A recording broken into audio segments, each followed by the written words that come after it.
আমি শুনলাম কালকে কেউ একজন বক্তব্য দিচ্ছে বিএনপির এই ফ্যামিলি কার্ড, স্বাস্থ্য কার্ড, কৃষক কার্ড এগুলো নাকি ভাওতাবাজি। আপনাদেরকে আমি বর্ণনা করব।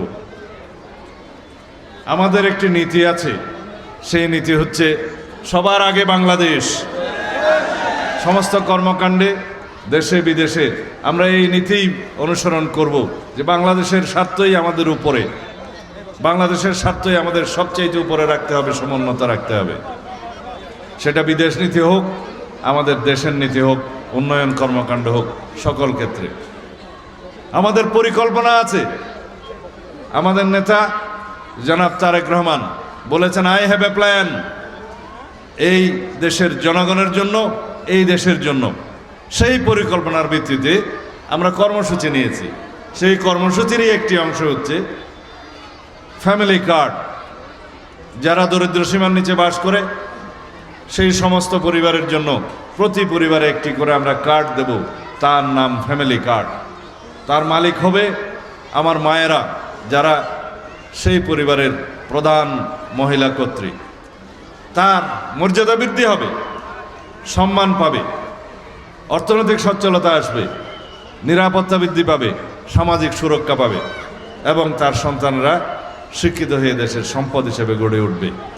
সেটা আমাদের কর্মসূচি, আমাদের পরিকল্পনার অংশ।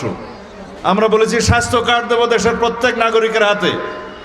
যে স্বাস্থ্য কার্ড হাতে থাকলে সরকারি হাসপাতালে বিনামূল্যে চিকিৎসা হবে এবং যে সমস্ত নাগরিক আর্থিক অবস্থার কারণে, দারিদ্র্যের কারণে উচ্চ চিকিৎসা পায় না, উচ্চতর চিকিৎসা পায় না, তাদের জন্য বেসরকারিভাবে হলেও আমরা সেই উচ্চতর চিকিৎসার ব্যবস্থা করব, সরকার ব্যয় নির্বাহ করবে।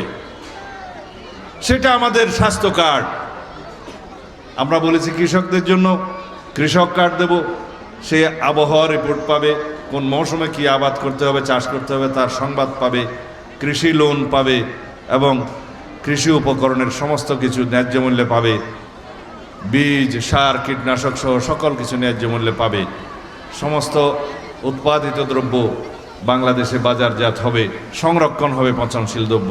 এইটা আমাদের কৃষক কার্ডের মধ্য দিয়ে ডিজিটালাইজড পদ্ধতিতে হবে।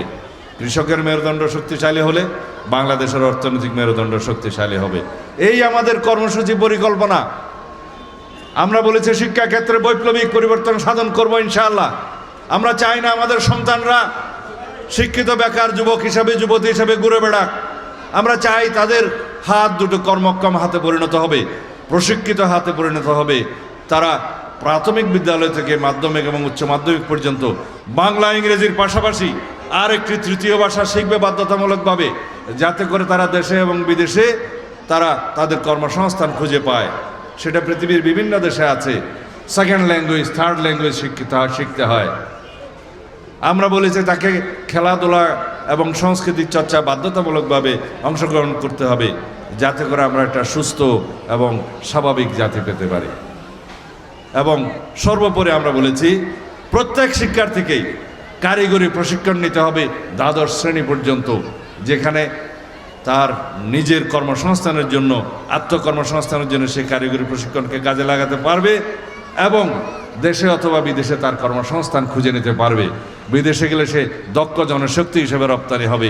এখন যেভাবে আমরা অদক্ষ জনশক্তি রপ্তানি করি, সেটা মোটেও আমাদের জন্য ভালো নয়। দেশে কোনো শিক্ষিত বেকার থাকবে না, সবাই কর্মক্ষম হবে ইনশাআল্লাহ, প্রশিক্ষিত হবে। এই আমাদের শিক্ষানীতি। যারা উচ্চতর শিক্ষা গ্রহণ করবে, বিএ এমএ পাশ করবে, ডিগ্রি পাবে, মাস্টার ডিগ্রি পাবে, গবেষণা করবে, শিক্ষকতা করবে, জাতিতে অবদান রাখবে, জাতি গঠনে তাদের সেই সুযোগ অবারিত থাকবে। এইরকমই শিক্ষানীতি হওয়া উচিত। বহু সময় পার হয়ে গেছে বাংলাদেশের স্বাধীনতার, আজকে 54-55 বছর পার হয়ে গিয়েছে।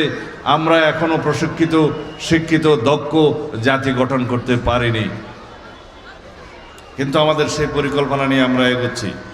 আমরা বলেছি এই দেশে কর্মসংস্থান ভিত্তিক আমরা সমস্ত পরিকল্পনা করব। এখন আর্টিফিশিয়াল ইন্টেলিজেন্সের যুগ। প্রযুক্তিতে, মেধাতে এবং জ্ঞানে, বিজ্ঞানে উন্নত না হলে আমরা টিকে থাকতে পারবো না। সারা পৃথিবীর সাথে পাল্লা দিয়ে আমরা মেধা নির্ভর, জ্ঞান নির্ভর এবং প্রযুক্তি নির্ভর জাতি গঠন করব ইনশাআল্লাহ। সেই পরিকল্পনা আমরা হাতে নিয়েছি। আমাদের কেউ সমালোচনা করতেই পারে যে এই অর্থনৈতিক সমৃদ্ধি আপনি যদি অর্জন না করেন তাহলে কিভাবে বাস্তবায়ন সম্ভব। আমার জবাব একটা, যত অর্থ বাংলাদেশের অর্থ বিদেশে পাচার হয়েছে বিগত 15 বছরে 29,25,000 কোটি টাকা, 1 টাকা 2 টাকা না, সেটার যদি 10 ভাগ, শতকরা 10 ভাগ অর্থ যদি আমরা ব্যয় করি, এই জাতির সমস্ত পরিকল্পনা আমরা ইনশাআল্লাহ বাস্তবায়ন করতে পারবো।